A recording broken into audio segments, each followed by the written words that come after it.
What up everyone, I am Garrett and I have a bee. Hello! We're gonna play FriendSim where I get the fun of doing loads of silly voices. And I've came in to make sure that you don't lose your voice when making all these silly voices. Yes, because it actually hurts to a certain extent. We're going to do of him first and bratwurst. You have just crash landed on a planet called Alternia and staggered from the smouldering wreckage of your ship. You are now completely alone in a strange world. Desperate for information, for provisions, and possibly a bit of medical attention. Because when you're hurtling at that speed. But most of all, you are desperate for friendship. Won't someone on this godforsaken rock be your buddy? Any weirdo will do. You're not that picky. Like us, maybe? I don't know. Hang on. What's this now? Is someone approaching? We've got Hot Dog Boy or you with uninhabitable intentions. Yes, someone is approaching. A strange, grey-skinned alien, clad in blue. Perhaps they will make for a good friend. Dear God! And just what are you supposed to be? Your stammering reply eventually conveys that you are a lost traveller, who is hungry and probably in need of some medical treatment. You're also really lonely, and wouldn't mind making a new friend right about now. Oh my.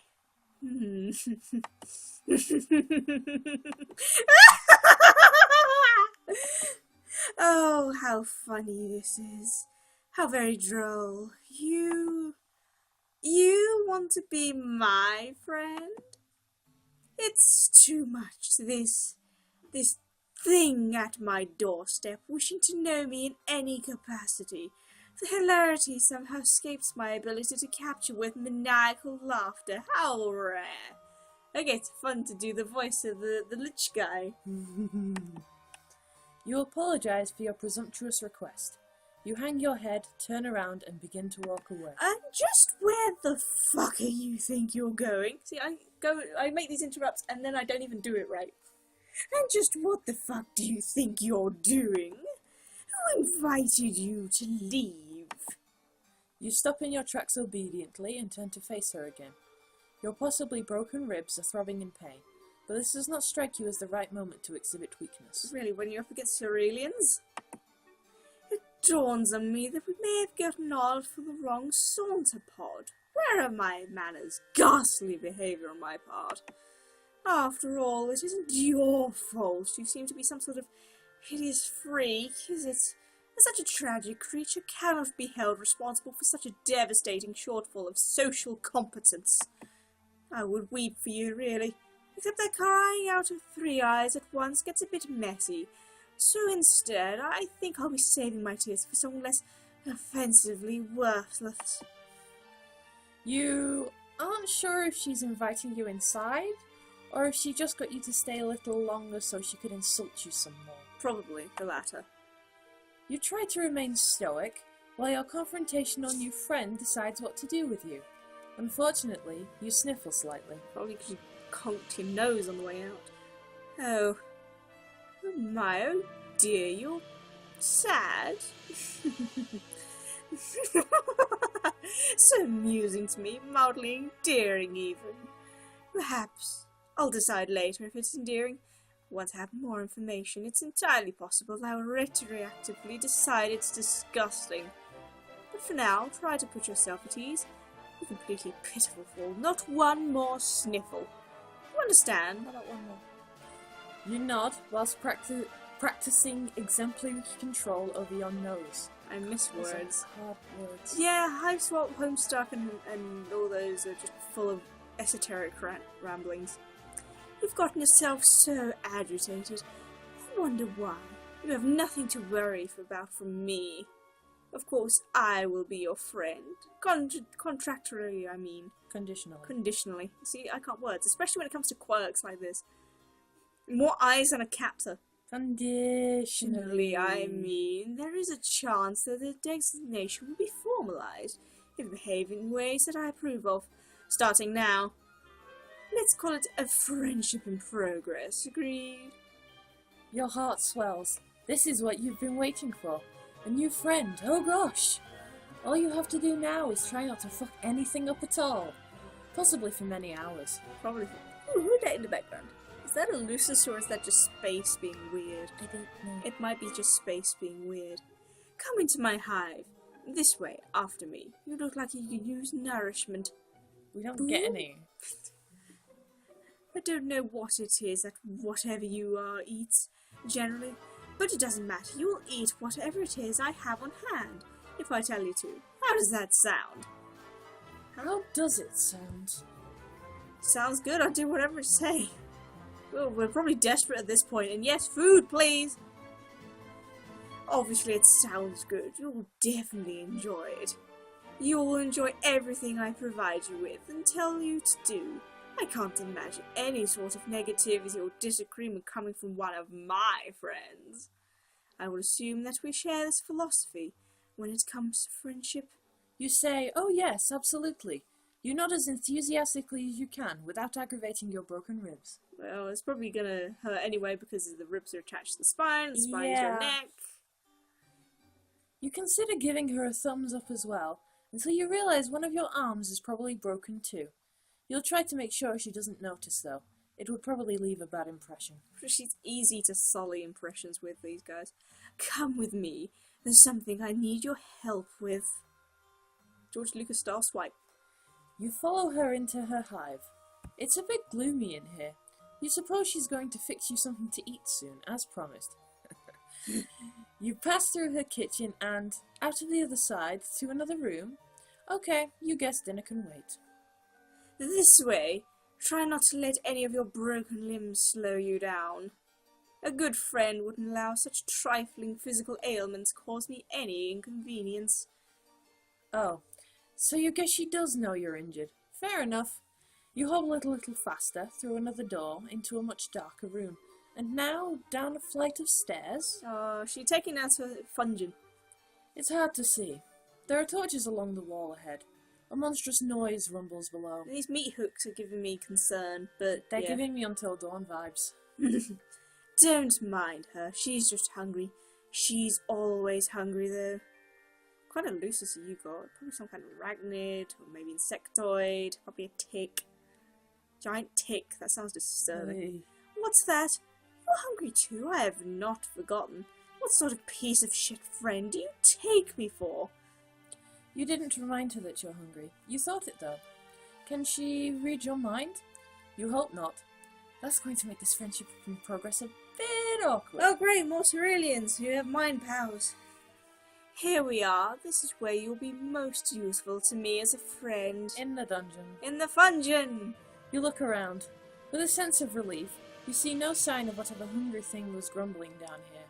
You are less relieved to see several other kids trapped in cages of various shape and size. There's a baby picture of them back there. That's mildly adorable. One of them makes eye contact with you. The boy is the same kind of alien as her, horns and all. He has a dark red symbol on his shirt. His expression seems to plead with you. I'm gonna have fun with this one. He struggles to say, Help! Your new friend looks unamused and twitches her finger. Help! Hello! He says, Hello, with which I mean hello, of course. Looks like you're the new friend in progress chosen by the great and beautiful Ardata. She's my saviour, my reason for being. I am nothing without her. I'd hollow myself out and let her make a nest inside of me if she'd permit it. That's disgusting. You turn away from this boy. You don't want to hear anything he has to say, ever again. Why, she put kids in cages. Don't mind him. He's always regarded himself as a comedian. Come, over here. This is what I need your help with if you're going to have any value to me as a friend.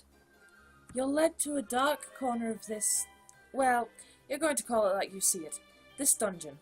Your new friend has a dungeon full of sad, suffering children. And presumably a monster lurking somewhere in here as well. Isn't that ideal? No. Then again, social beggars like you can't be choosers. I've been having an awful time with it. You can do it for me. It'll save me time. You look at the thing in question. You doubt she's been having an awful time with it. You doubt this because it's still in its box, looking completely untouched since it was brought down here. Is it something out of IKEA? It's a box containing a table? A table that looks ominously like it was designed to keep a person strapped to its surface. Whee! Torture chamber! Yeah. I will need you to assemble it. Here is a screwdriver in case you need it. I will assume other required tools are contained within the box. You take the screwdriver with your non-broken arm. This isn't exactly what you had in mind. Healing first would have been a priority, I would assume. You don't know what you had in mind, really. A warm meal and a friendly banter? Perhaps a sling for your arm and a remedial balm for your ribs. Still, you open the box without protest. I mean, you gotta have some... Oh, what was the sentence I had in my head? Hold on, before you start, this would make for excellent content. Wait! No!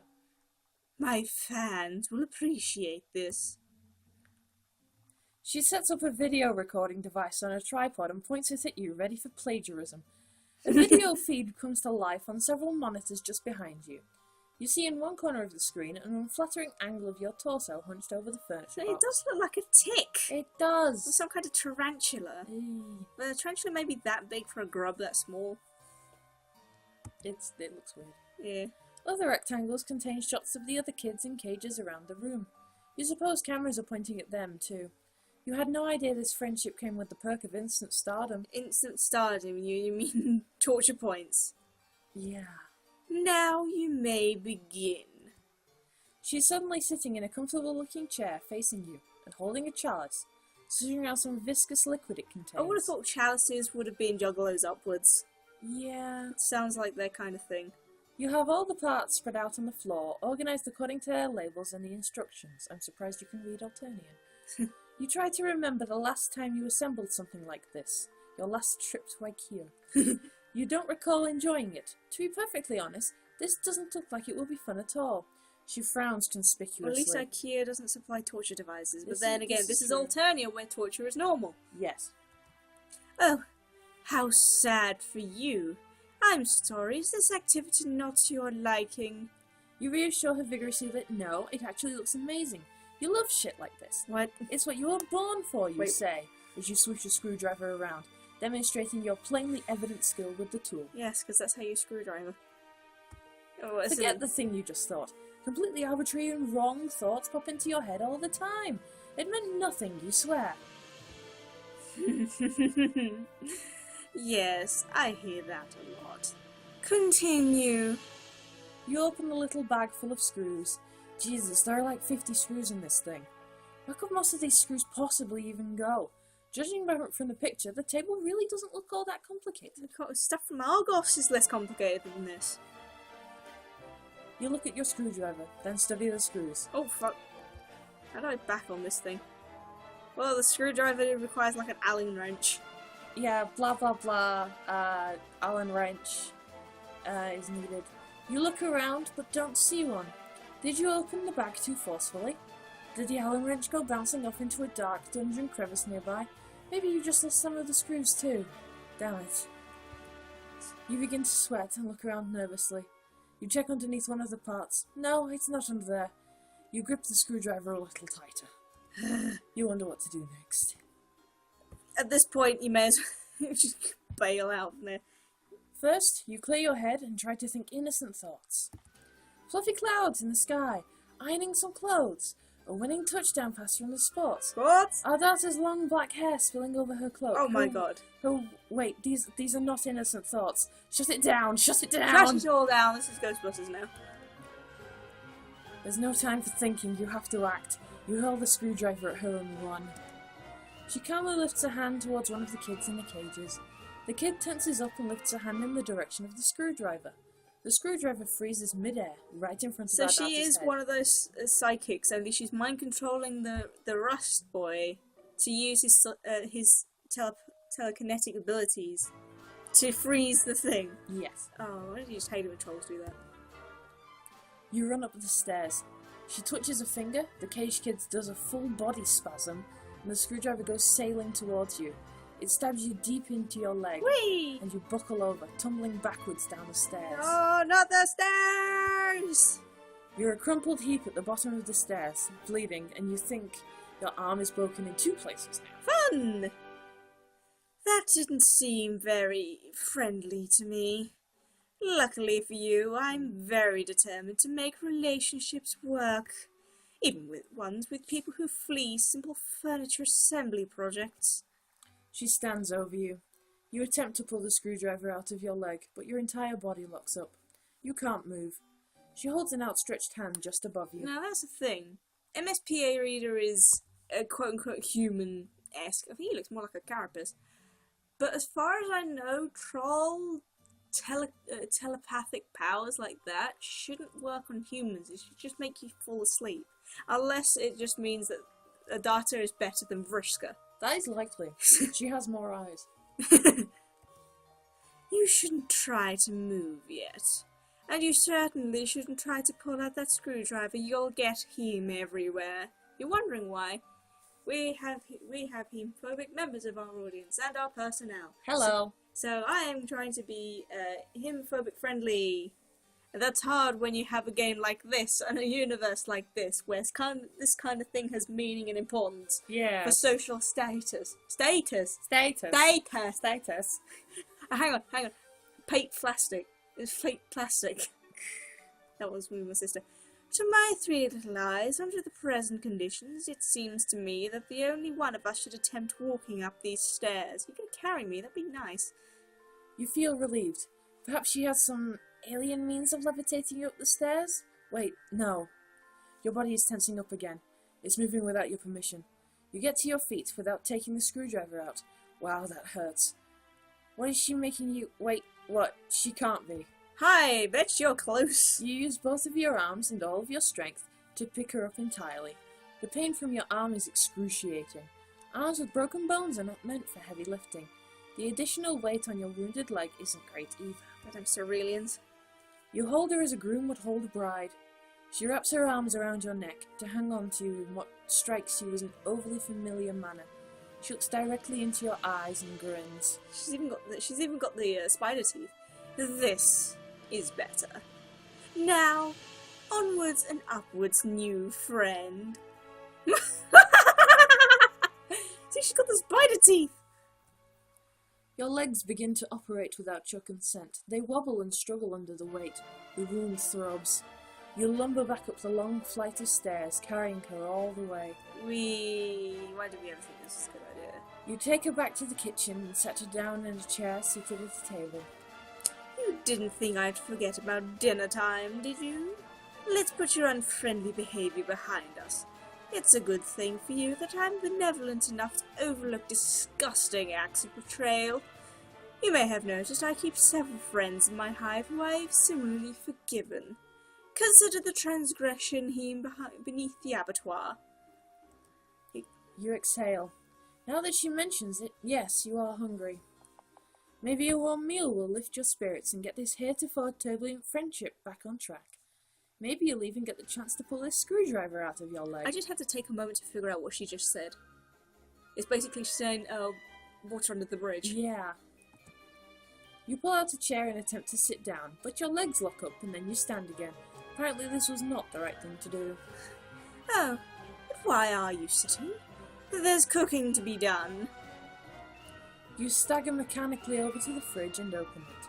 You pull out a large hock of some sort of alien mystery meat and put it on the counter. Like a leg of bleat beast? Maybe.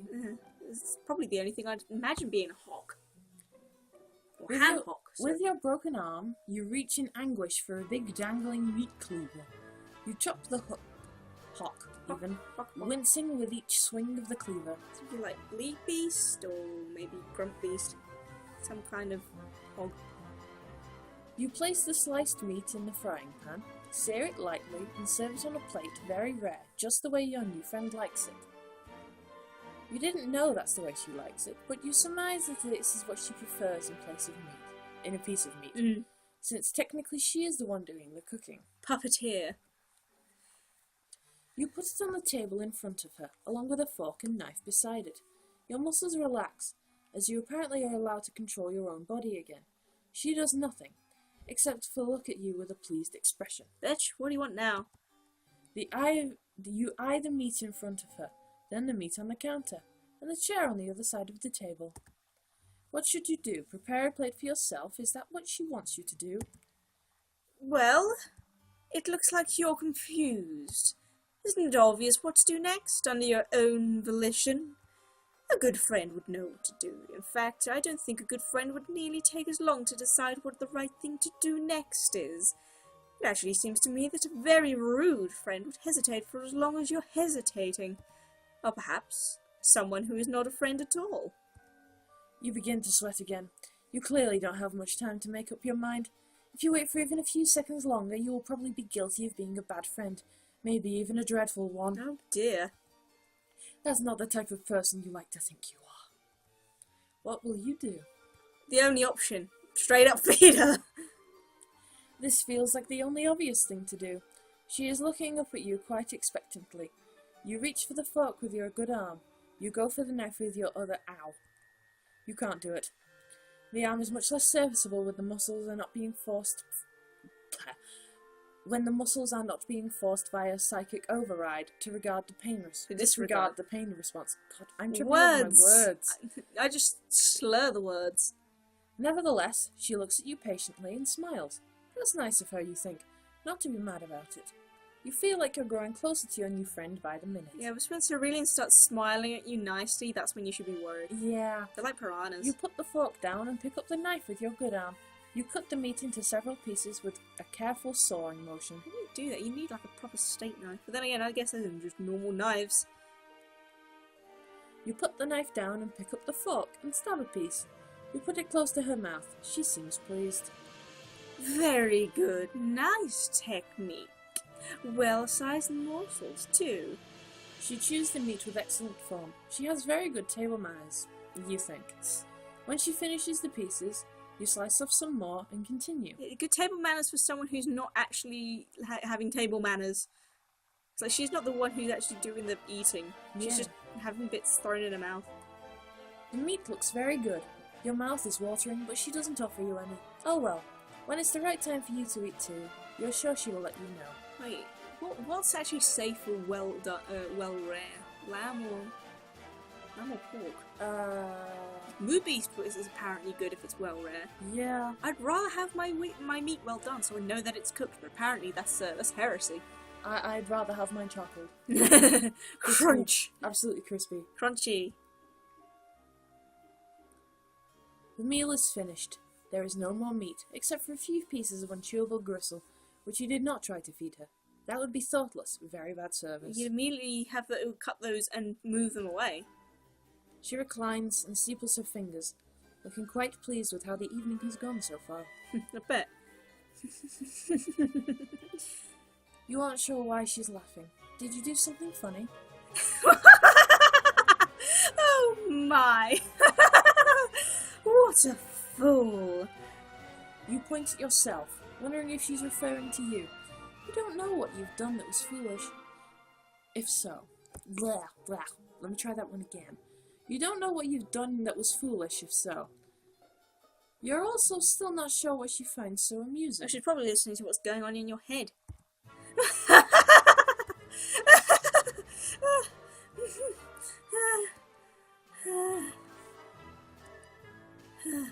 She pauses her laughter for a minute or two, then slowly begins to frown. A faint blue tear rolls down her cheek from her bottom eye. Because trolls' fluids are all based on what colour they are. That's actually kind of grim. The truth is, I don't even know why I'm laughing. This isn't very funny what's happening here. It was a good dinner. You did a good job, whoever you are. She puts her face in both of her hands and sobs quietly. You have no idea what to do about this. You stand there, still holding the fork, feeling a bit useless. Feeling like a lemon. There is a lot of pressure, you know. Being so respected and admired for your high status in this world. I didn't ask for this. To be so superior to so many. Much is expected of you. Much is presumed about what your personality will be before you even develop one. You'll work hard and build a brand based on only what you think other people assume that you should be like. Sometimes I wonder, am I even that good at being sinister? I could be more sinister if I tried harder. Maybe this is not my true calling after all. You begin to offer words of sympathy. This all seems heartbreaking to you. Your poor new friend, but your jaw muscles contract and your mouth shuts involuntarily. Shut up! You guess it's not your turn to speak yet? Okay, that works for you. You like to be a good listener to your friends. Yeah, but when you're being forcibly silenced...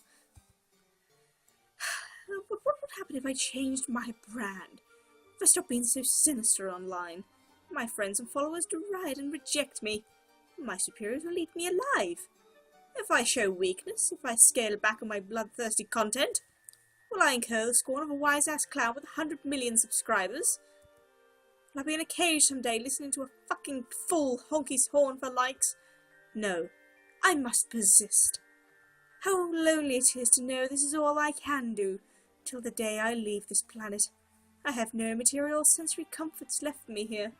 Till I can get on a ship and fly away, pain is my only solace. Your hand holding the fork grips it tighter.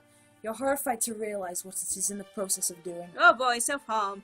By not actually being self. You bring it down hard on her hand, which is placed flat on the table.